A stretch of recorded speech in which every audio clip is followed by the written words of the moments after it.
And Rudy, it is one of the most basic needs. We're talking about food. But tonight, 72-year-old Alice Bridey says the pressure on her wallet has forced her and her husband to limit what they eat, even completely taking out one of the most important meals of the day. You might not have had everything you wanted, but you had everything you needed. For Alice Bridey and her husband Greg, the end of the month is a reminder that they just aren't making it. All of our bills are paid, and that's when the problem starts. What's left isn't much. At 72 years old, Alice is unable to go back to work because of her health. Living off Social Security, retirement was supposed to be easier. At one point, we did have a pretty good savings. These days, it's tough. Even a trip to the grocery store is proving to be a challenge. I never get out of there really under $100. Now, making cuts on some of the most basic needs. I was saying we don't even eat lunch anymore. We eat breakfast and then dinner. No, it touches my heart because that's what we're here for. Bea Hansen is the executive director of the Coastal Bend Food Bank. She says there is no reason for folks like Alice and Greg to suffer in silence. Are people shy to ask for assistance? If it hadn't been that we called her to ask her if she would be willing for an interview, we wouldn't have known that they were completely out of food. As we visited with Alice, along came a special delivery from the food bank. We've got oats. It's enough food to last the entire month. I don't know what we'd do without, the food bank. The nonprofit providing more than 10 million pounds of food to South Texas and serves almost 100,000 people a year. If you're hungry, we're here. The food bank doing what they can. But think about this during your next trip to the grocery store. Let's start with some bananas. A little time and planning will go a long way to help you save. For lunch and dinner, Hansen recommends seeking out those basic yet healthy options. Think eggs, grabbing some milk, bread and cheese, pasta, maybe some peanut butter. And if you're looking for a protein substitute, well, we have some of those here in our cart. Everything from beans to chickpeas, the tuna, the eggs. Raviolis are good. For Alice, she never thought she would be in this situation. Now it's really getting to be a struggle. Hoping it will get better. You just do the best you can with what you have. Thankful for the assistance from folks at the Coastal Bend Food Bank. There's some very good stuff in here. The way we live in the United States is not normal. Now, I'm not exactly sure when it happened, but it became crystal clear to me that something is wrong with the United States. And when I say this to people, they nod knowingly. Now, don't get me wrong, I love the United States. I love living here. But sometimes I do think of leaving. I think it could be better somewhere else. And thanks to many of you commenting on my videos and suggesting places, I've done my research, and this is how I came about this video. I would love to hear your input. One thing I've learned years ago about the US is there is a learned helplessness. People don't think twice about spending hundreds of thousands of dollars on a college education, where in other parts of the world, it does not cost that much. Nor do they think about starting a GoFundMe campaign to help offset their health insurance cost because their insurance is not covering it. Or how about to tip a person for pouring you a cup of coffee because their multimillionaire or billionaire employer can't seem to pay them enough wages. Well, in other parts of the world, it is not expected to tip, and the owners are not uber wealthy. Throughout my research, I've discovered there's places in the world where people are not drowning in debt. They have free time where they don't have to worry about starting a side hustle. And I began to realize we don't have to live this way. From friendly customer service folks to faster speeds to fair prices with zero small print. One of the things is housing and livability. Here in the United States, we attach success with a really large home versus Europe and Asia. They have smaller homes due to historical and cultural influences. Not to mention, you have the higher cost of living with the larger homes, higher utility bills, taxes, maintenance, versus the smaller, more convenient homes And larger homes consume more energy, and the smaller homes are more better for the environment. However, I have been noticing a trend among us seniors where minimizing and downsizing seems to be trending, where we're starting to wake up and realize we don't need these huge homes to live happily and become house poor.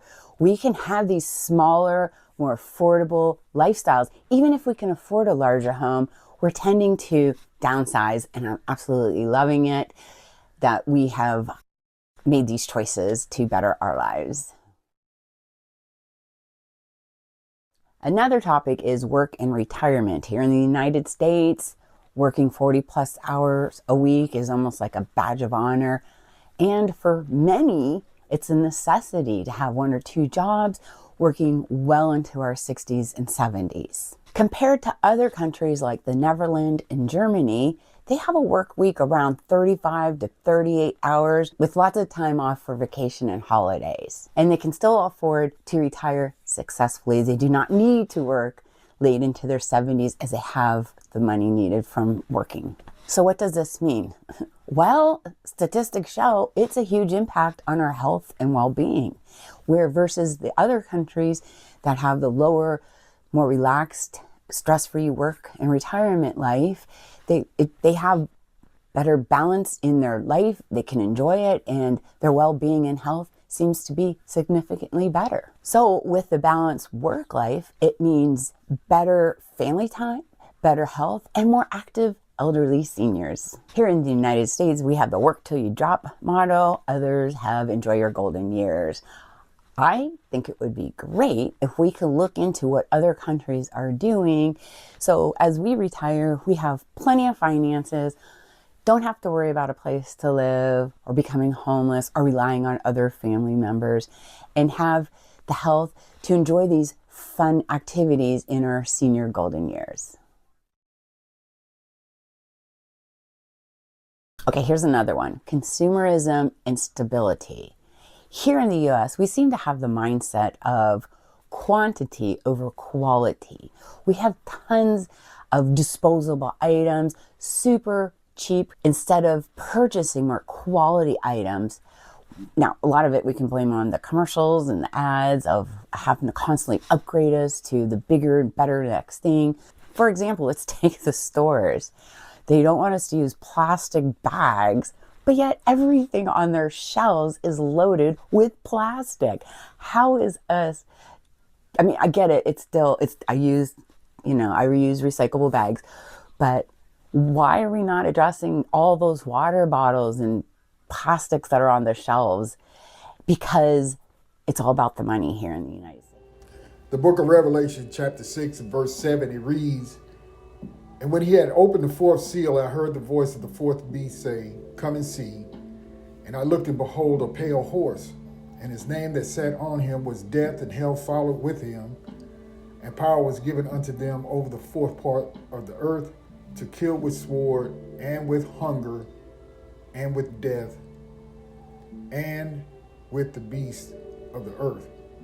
All praise to the Most High, Yahweh Shem Yahushua, B'Shem Kakbadash, and double honor to the apostles and others of the great millstone for teaching this truth that's gone on around the earth.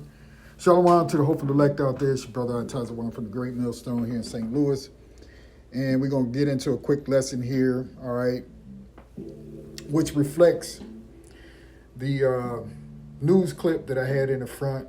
I know it was rather lengthy. However, I think we could take some good information out of it as to the suffering of what you would call average everyday people, all right, in America, all right, in Babylon the Great, all right, since that is really the subject, how people are suffering, and in particular the elderly people, all right, who once upon a time believed in this place so much, right, and thought that they would always live well throughout their golden years. But you see that Babylon the Great has failed them, all right, and so many are scraping and scrounging, trying to survive, and they hold out hope for this place, all right. But for the most part, they are all in despair, You see? All right, and that other clip, the second clip, that woman was basically talking about the atrocities that go on in this country versus what goes on in other countries. You see? And what most Babylonians don't understand is that essentially Babylon the Great was set up just to fail, right? To go into perdition, all right? Because it was the plan of the Heavenly Father, right? Throughout all the years, all right, coming out of the ancient Roman Empire and so on and so forth, to set this place up, to send it into perdition. And we'll get that scripture here next. Well, not next, but here in a few seconds, okay, in Revelation 17, right? I'm not going to make this real long because we see what's going on. And there are people, believe it or not, that still hold out hope for this place. All right, the handwriting's been on the wall for quite some time, and there's no way that this place can go on for all the wickedness that's in it. All right. So this is Revelation 6 and 5, and it reads, and when he had opened the third seal, I heard Salakia. You know what? Let me back up. Salakia. Let me go back to verse 8, all right, to get into the pale horse, all right, Esau, Edom's world, all right, and everywhere they go, they bring forth death, right? They kill with the sword, and as it is seen here, all right, is mentioned hunger, all right? So you see that in there, and that's Esau, Edom's world, the fourth part of the earth, Salakia. Couldn't get that out. Fourth part of the earth, all right? And that's this devil's world, okay, if you will, all right? Because he's running this place into the ground, you see? So now let's jump over here real quick to Revelation 6 and 5, and it reads, and when he had opened the third seal, I heard the third beast say, come and see. And I beheld, and lo, a black horse, and he that sat on him had a pair of balances in his hand. And I heard a voice in the midst of the four beasts say, a measure of wheat for a penny, and 3 measures of barley for a penny. And see thou hurt not the oil and the wine. And oil and the wine represents the wisdom, the knowledge, the truth, all right, of the scriptures.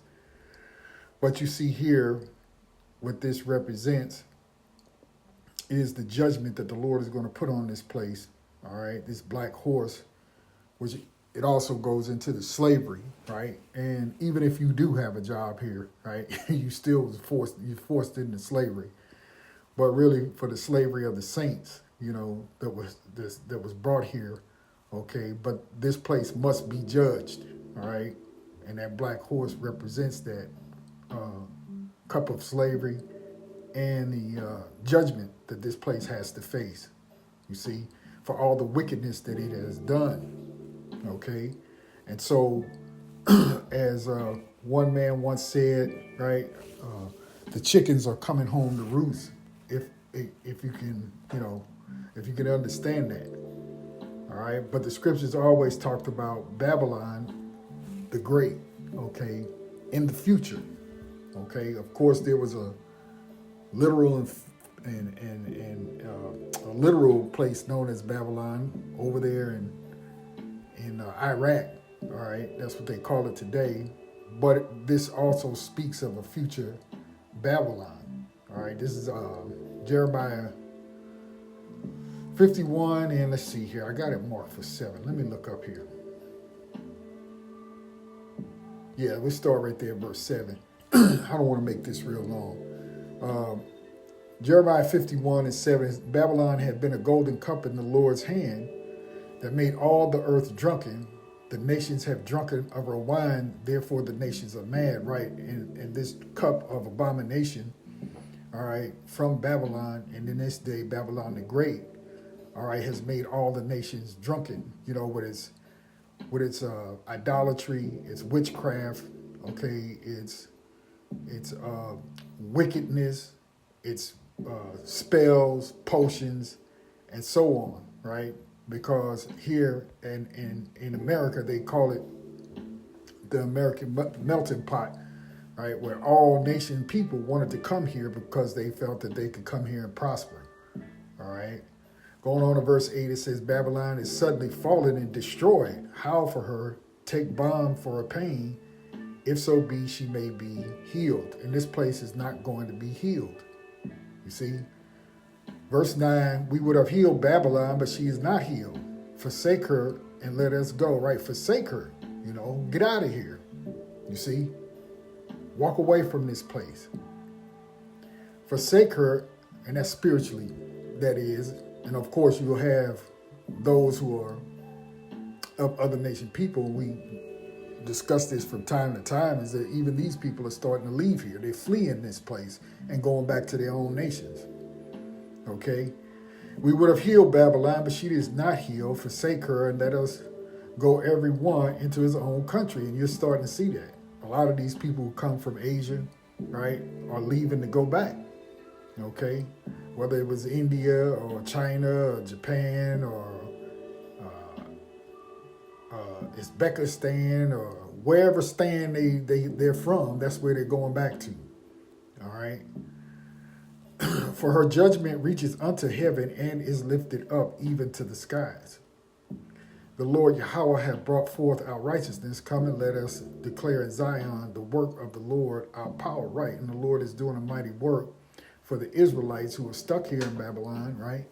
And all across the planet, whoever the elect may be, wherever they are. All right, but Babylon is soon to be destroyed. Ecclesiastes, Salakia, chapter 12, verse 1. And it reads, Remember now thy Creator in the days of thy youth, while the evil days come not, nor the years draw nigh, when thou shalt say, I have no pleasure in them. And that's what you're seeing with these older people, And for the most part, those are, older Edomites here in America who thought that they would live and enjoy their lives are struggling now, right? So they didn't think about the Most High in their better years, okay? And they have no pleasure really in these years because, why? They can't even take care of themselves because of the inflation, okay? Because of the wickedness of Esau Edom who runs this place. They were sold a bill of goods thinking that their pensions when they retired back in the 70s and 60s or however long ago these people who had worked, now are living off of Social Security, which is not enough, just enough to die on, okay? They thought that they would be living comfortably. Well, that's not happening, all right?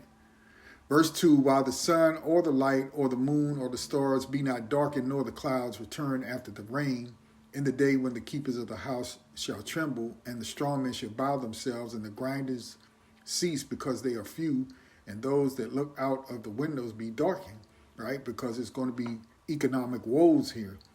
People who, they may have a job, but it's not a job that they could live off of. It's not a job that a man could raise a family off of. You may think that, let me back up. Older people may think that if a younger person today is making $20 an hour or $21 an hour, they think that's great, okay?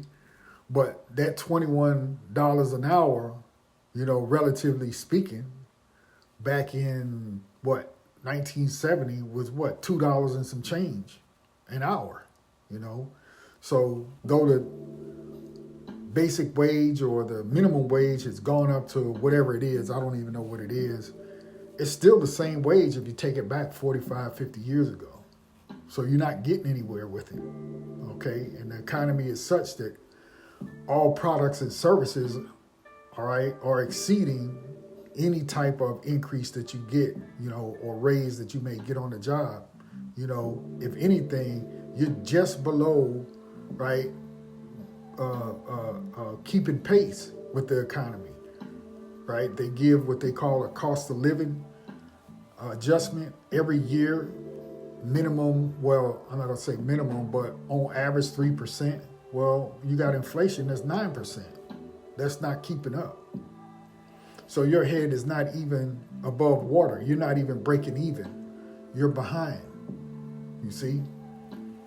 And that keeps you what? In servitude, okay? All right. Going on, it says, verse 4, and the doors shall be shut in the streets when the sound of the grinding is low, and he shall rise up at the voice of the bird, and all the daughters of music shall be brought low. You see, and that's what you have now. You have terrible quality of music, all right? And people still out getting up early in the morning trying to find a better position, right? A better way of life, all right? Let's see here. That's pretty much it. That's pretty much all I wanted to get out of that. Like I said, I didn't want to really make this too long because the clip was kind of long. This is Revelation 14:6, and it reads, and I saw another angel fly in the midst of heaven, having the everlasting gospel to preach unto them that dwell on the earth, and to every nation and kindred and tongue and people, which would be the Israelites, who are scattered all over the place, all right, saying with a loud voice, fear the Most High, right? Because only Israelites fear the Most High. Because even in that, it's a way of life for us as an order from our Father Yahweh, right? To fear Him. So it's not speaking to everybody, it's speaking to the Israelites, right? Out of every nation, right? Every kindred and every tongue. Because the Israelites are coming back, right? Looking like and speaking like wherever they were born, okay? And give glory to Him, for the hour of His judgment is come, and worship Him that made heaven and earth and the sea and the fountains of waters. And there followed another angel saying, Babylon is fallen, that great city, right? Great Babylon, okay? Babylon the Great, which is nothing but an open city, all right, from coast to coast, because she made all the nations drunk of the wine of the wrath of her fornication of idolatry, her ideologies, all right, a place of where you can come and be whatever it is you want to be that's wicked. You see? Let's jump over here to Revelation 17. And it reads, and there came one of the seven angels which had 7 vials of talk with me, saying unto me, come hither, I will show unto thee the judgment of the great whore that sitteth upon many waters, which is America, with whom the kings of the earth have committed fornication, and the inhabitants of the earth have been made drunken with the wine of her fornication, right? So that's what we read prior, okay? It's the same place that's being talked about. Okay, that great city, all right, where judgment must happen. And so in part of that judgment, what? It becomes a condition of hell. It brings hunger, it brings death, all right, all because of this wicked damn devil that's running the place.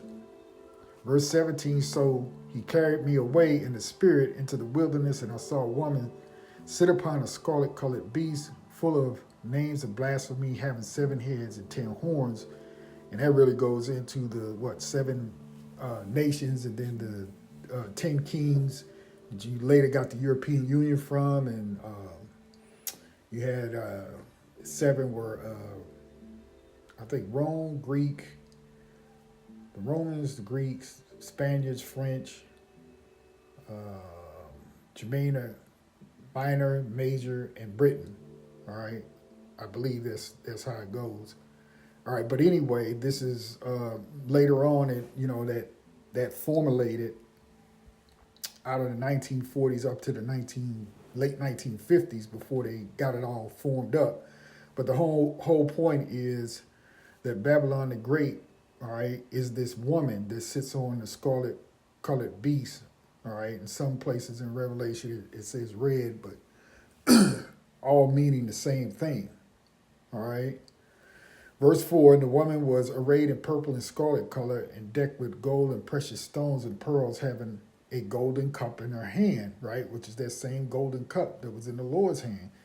All right, full of abominations and filthiness of her fornication, which is what? You can be a mole here. You can be a lesbo here. You can be a rainbow person here, right? You can be a pedo here. You can do whatever you want. You can hug trees and make it your god. You can marry your dog. You can do, this place is just filled with nothing but wickedness.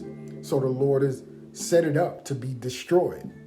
And you're starting to witness this All right, the Israelite men, the preachers, the teachers, right, the apostles, starting with them, have been preaching about this for a long, long time. All right, and now you're seeing it, and the regular folks, right, all right, are expressing how they feel about this place now. Okay, everybody's on edge now in this day and age. Okay, because they see and sense that something is wrong with this place.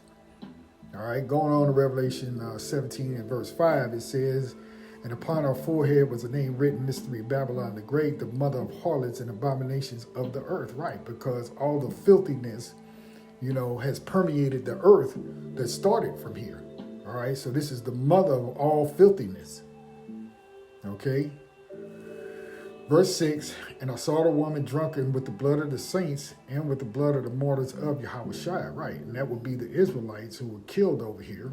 All right, in this land, you shed the blood, this wicked devil shed the bloods of native brothers and sisters of Gad and Reuben, right, Issachar, okay, and all the 10 tribes that were over here in the Western Hemisphere, okay, and they shed the blood.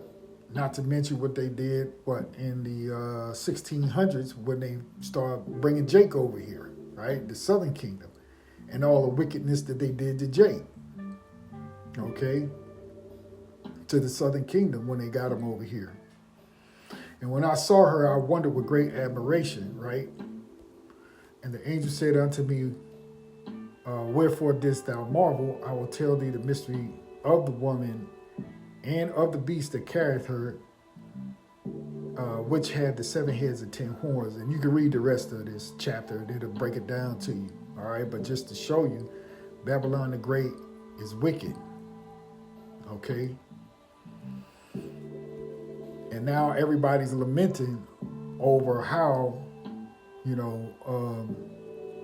how this place has basically turned its back on its so-called citizens. All right, this is Nahum 3:1, and like I say, you find the scriptures, speaking of this, what would be a future place while the prophets wrote this, but now we're here in this time, and these are the prophecies, right, that are speaking. Nahum 3:1, it says, "Woe to the bloody city! It is full of lies and robbery. The prey departeth not." So this place is filled with nothing but lies and robbery. Right? And when you're a prey, how you going to escape? You're in the crosshairs of this devil here. You see? Let's jump down to verse 4. And it reads, "Because of the multitude of the whoredoms of the well-favored harlot, the mistress of witchcraft," right? That's America, all right? The same woman that we read about in Revelation with her witchcraft, okay? That selleth nations through her whoredoms and families through her witchcrafts. All right. So the destruction of Babylon the Great must needs be. All right. The Heavenly Father had set this place up as a place of perdition, of destruction from the onset. Okay. This place was never supposed to continue on. All right. And now we see the handwriting on the wall. And you got all these other people, these other nation people. Now, I don't know for sure whether that second lady in that clip, what she is, but she looked like an Edomite. She could be, or maybe not. But the whole point is, those who are outside of the real gospel, the real truth, right, the oil and the wine, the truth, they're lamenting and telling you how dissatisfied they are with this place and those that run it, okay, and say that other nations don't operate the same way that Babylon the Great does, all right?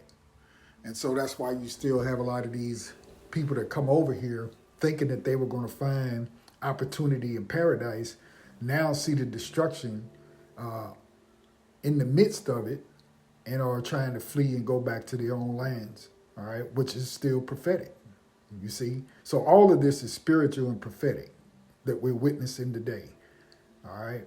So I just wanted to touch base on that, and, do a little short lesson on that. I found it kind of interesting, okay? And Lord willing, this was edifying to anybody that watches the video, be circumspect out there. Keep your eyes on what's going on. Most importantly, all right, keep your eyes on this truth. Okay, so with that, we're in the lesson right there. Giving all praise, honor, and glory unto Yahweh by Hashem Yahushua. Shalom.